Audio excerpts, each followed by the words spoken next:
प्रिय दोस्तों, आपके समक्ष कमांडर सुधीर कुमार फिर एक बार अपने YouTube channel pulse beat of India पे, if you have not subscribe, please subscribe the channel, like each and every video if you like the contents.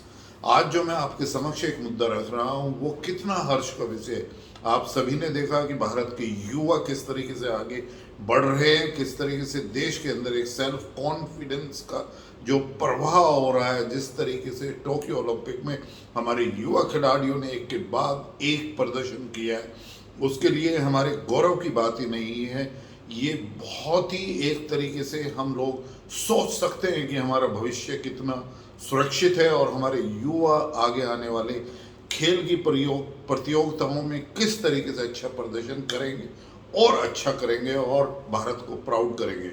लेकिन सबसे बड़ी जो एक हमारे सामने आई है वो है कि भारतवर्ष में खेल रत्न जो भारत का एक पुरस्कार है सबसे बड़ा, उसका नाम चेंज कर मेजर ध्यानचंद के नाम पर रख दिया गया है। इससे एक खुशी की लहर सभी युवाओं में और जितने हमारे खिलाड़ी हैं, ये पता नहीं कितने दिनों से ये उनकी उम्मीद थी, कितने दिनों से ये उनकी मांग थी कि मेजर ध्यानचंद को उनका एक तरीके से जो है ना ये उनको सम्मान भारत का मिले।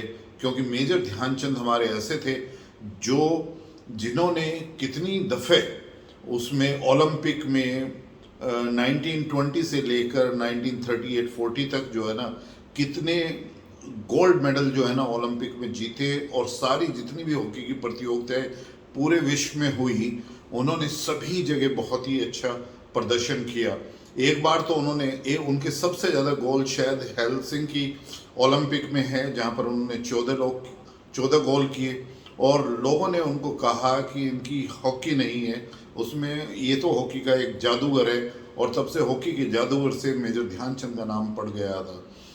जो हिटलर थे, जर्मनी के चांसलर, वो तो इतने प्रभावित हुए कि वो उन्होंने एक प्रस्ताव मेजर ध्यानचंद को भेजा कि आप हमारे जर्मनी के सिटीजन बन जाइए, हम सारी सुविधाओं का आपका ध्यान रखेंगे, आपको ऑफिसर बनाएंगे और आप जो है ना जर्मनी की तरफ से। लेकिन इस प्रस्ताव को बड़े ही शालीनता से ठुकरा कर उन्होंने पूरा योगदान जो है ना भारतवर्ष के दिया, और जो आज 41 सालों के बाद में भारतीय पुरुष टीम ने जो एक ब्रॉन्ज मेडल जीता है, वो लगता है कि उसका ये बी फिटिंग नामकरण संस्कार जो है ना भारत खेल रत्न पुरस्कार का मेजर ध्यानचंद के नाम से हुआ है।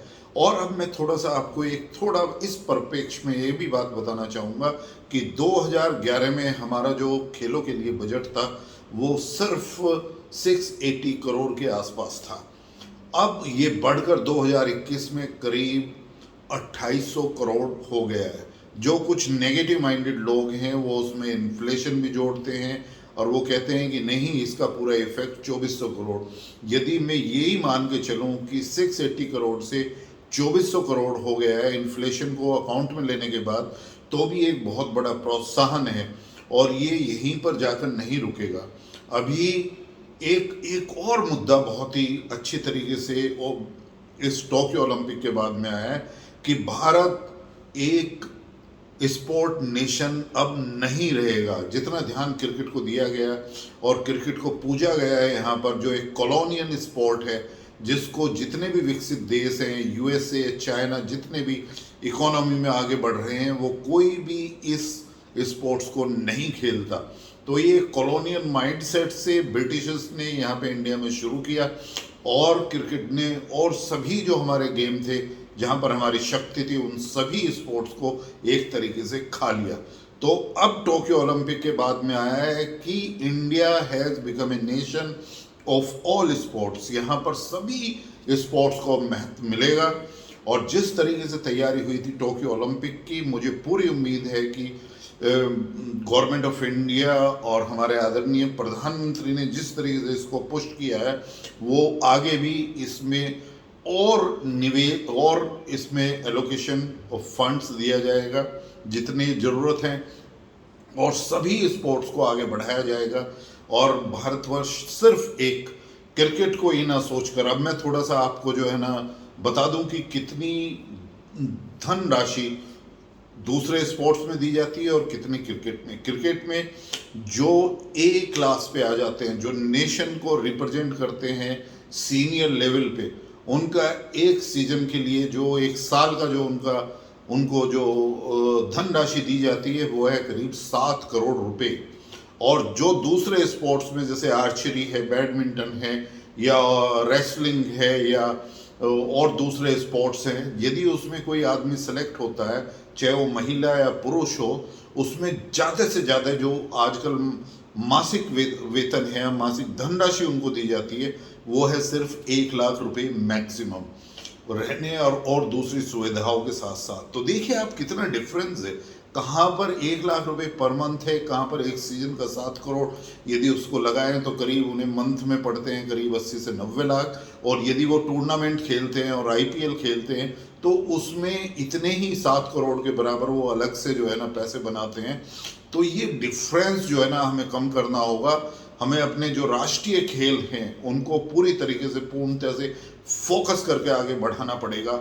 आज देखिए मेंस हॉकी, दूसरी तरफ हमारी महिलाओं ने जो है ना वो हॉकी में एक तरीके से ब्रॉन्ज मेडल तो नहीं उनको मिला है, लेकिन 134 करोड़ लोगों का उन्होंने दिल जीत लिया है।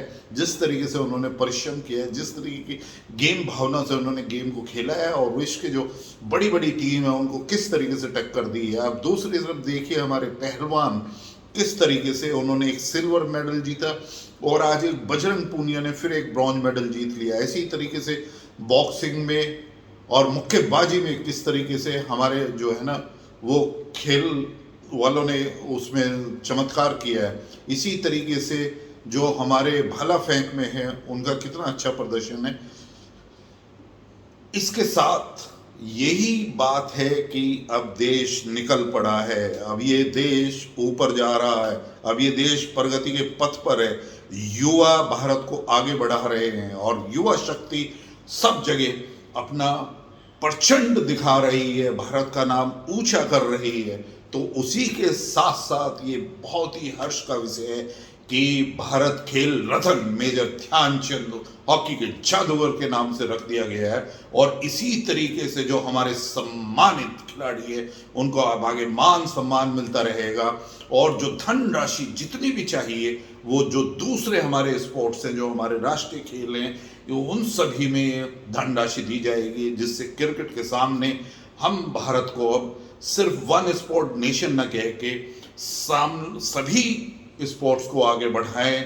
और हमारी आंखें होनी चाहिए 2028 के ओलंपिक पर, और जो भी एशिया की और जो प्रतियोगिताएं हैं या विश्व स्तर की जो प्रतियोगिताएं हैं, अब इसी तरीके से हमारे युवाओं को आगे बढ़ना है और इसी तरीके से भारतवर्ष का मान सम्मान और गौरव इसी तरीके से बढ़ाना। जय हिंद।